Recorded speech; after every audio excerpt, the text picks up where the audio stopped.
Hi everybody, this is Tisha Copeland at Not Your Mama's Quilt Store, and I am going to show you how to make beeswax covers.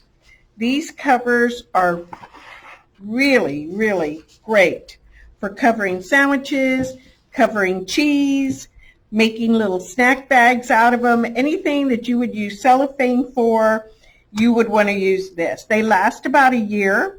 You wash them off with just cold soapy water and hang them up to dry. They're soft and pliable. I'm going to show you how to do that.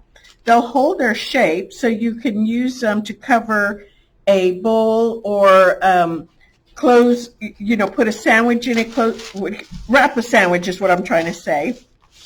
Anything like that.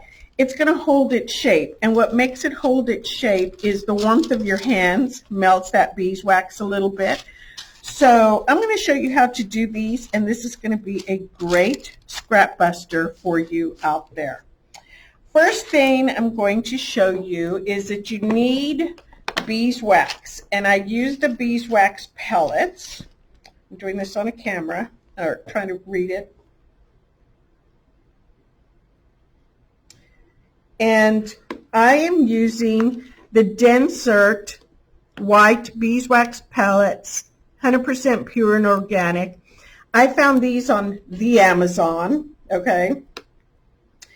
What you don't want to use is candle beeswax because it isn't refined enough to use for food products. It needs to be a little bit more refined than that.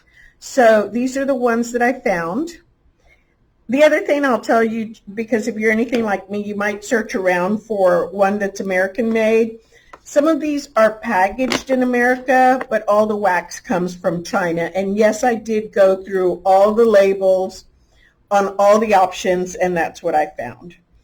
So you're going to use beeswax pellets, then jojoba oil, like this, jojoba oil. That is, let me move over here, thank you. That is going to give the cover a little bit more pliability, okay? So it's going to make it a little bit softer. And the other thing is vegetable glycerin, and the vegetable glycerin is going to make it a little bit tacky so that it sticks to itself.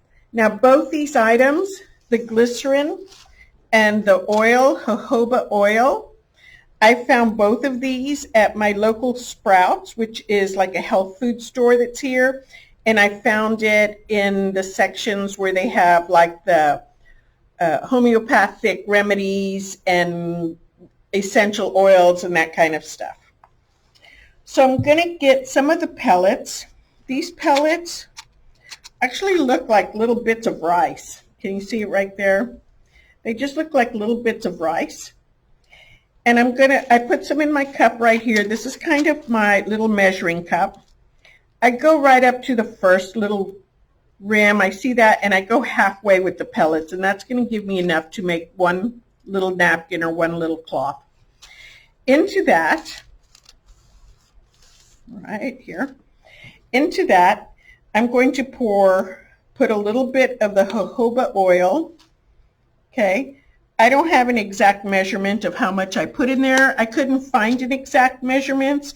The other ones that did have exact measurements were to melt them on top of the stove, and I don't want to melt this on top of the stove. I want to do it with my iron.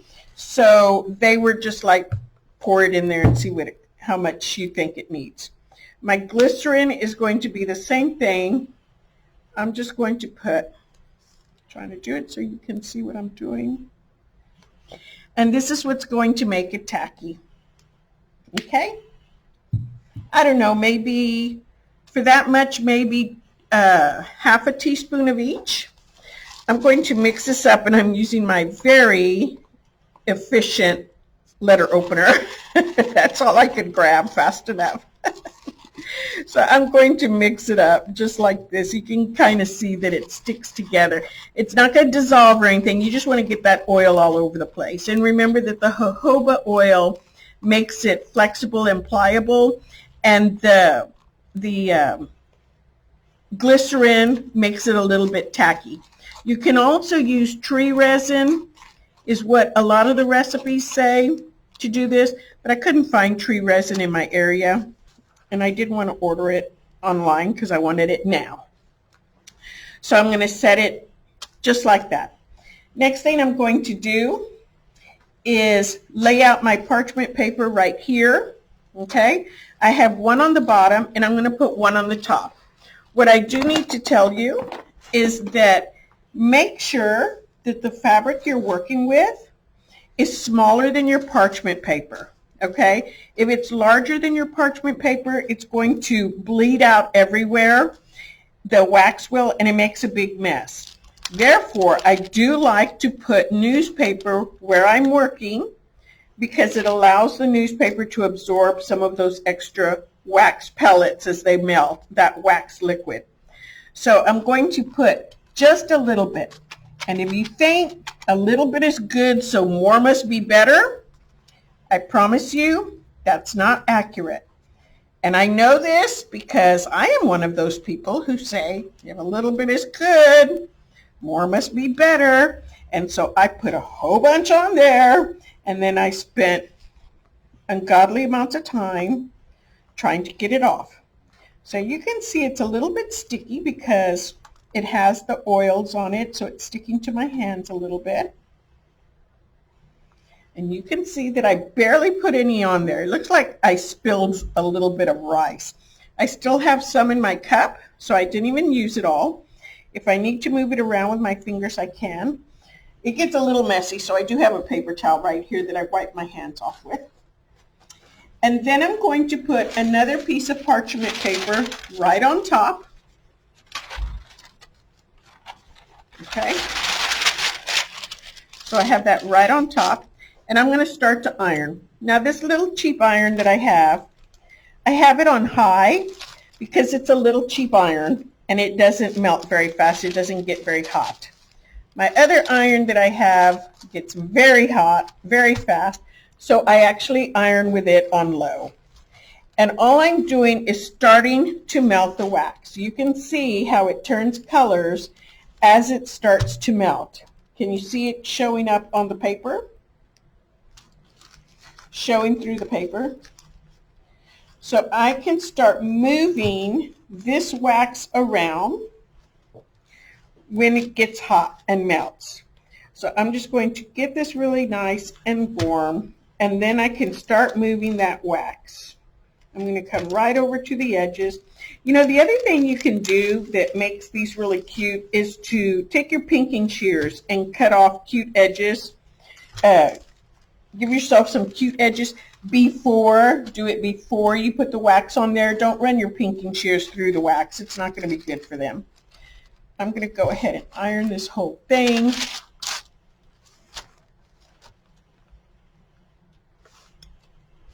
I want to know if you're going to give this a try. And if you do, post a picture on our Instagram or Facebook page so that we can see how it came out.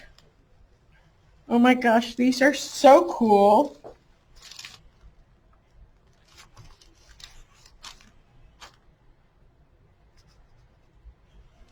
Like I said, this is a little cheap iron, so it doesn't get very hot and it doesn't work very fast. So I don't want to have a whole lot of wax on there. What I'm going to do is start ironing out that wax all the way to the edges and onto the parchment paper. Because you don't have to have a whole lot of wax for it to be effective. And you can see that if I just go like this, it moves some of that wax to the outer edges and gets it off. I don't know if you can see that right there, some of this wax right here. See how it comes out to the edges? And I can just take it right like that, go all the way around.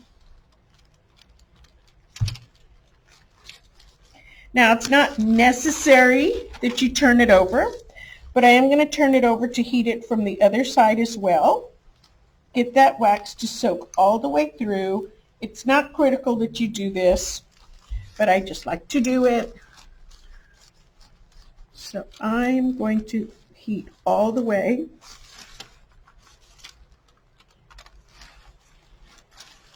Okay, so I'm going to give this a second to cool off. One thing that I can tell you is that when you start to melt this and you take off the top paper, you're going to have a lot of leftover wax on the edges. You can literally peel it off that parchment paper and save it. You can reuse it. This is the wax that I used earlier today for the same projects I've been demoing all day. This is just right off the paper as it came off. You're using parchment paper, not wax paper, so there's nothing cross-contaminating with it. And you can put it right back into the bag, the pellet bag if you want. I kept mine in a separate bag because I wanted to be able to scoop out the pellets for my demos all day. But later on when I take this home, I'll dump it right back into the same bag. So I've got this here. See all that extra wax? That was the extra wax I was pushing out to the side. See how nice this comes off? Okay, so I'm going to let this finish cooling just a minute right there, because I want to show you how you can just peel off this wax. See how it literally just comes off. And so you get a lot left over. You don't want to use a lot. And plus, if you use too much, it bleeds all over the edges onto your newspaper. And I put that down because I don't want it to bleed onto my ironing board cover. So you can just see everything that I'm doing. Peel it all off. Just like that, and I can use all of this again if I want to. Pretty cool, right? Okay, I'm going to set this aside. It's kind of like peeling off nail polish, so it can be a little bit like addictive. So I'm going to take this. You can see how easily and nicely it's coming off right here. It's barely warm right now, just barely. And here's some more wax, so I can just take all of this and peel this off as well and be able to use it all again. And again, like I said, if you think a little bit is good and more would be better, you're wrong. You don't want this really thick and cakey. You want it to be a very thin layer on your fabric because thick and cakey makes it too crunchy and it's not as flexible. If you have extra wax hanging off the edge, like right here, just cut it with your fingers, just press it off with your fingers. And you've got it, you're all done. You've got your little wax cover. This is perfect to be able to wrap up any kind of vegetables, candy, fruit, avocados, cheese. Make a little pouch to make a sandwich pouch out of it. Anything like that, you can take your wrap and use it. I can take it just like this.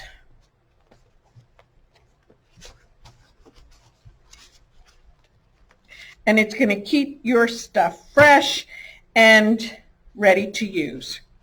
So I hope you enjoyed this tutorial. This is Tisha Copeland at Not Your Mama's Quilt Store, showing you how to make a beeswax wrap. Thank you.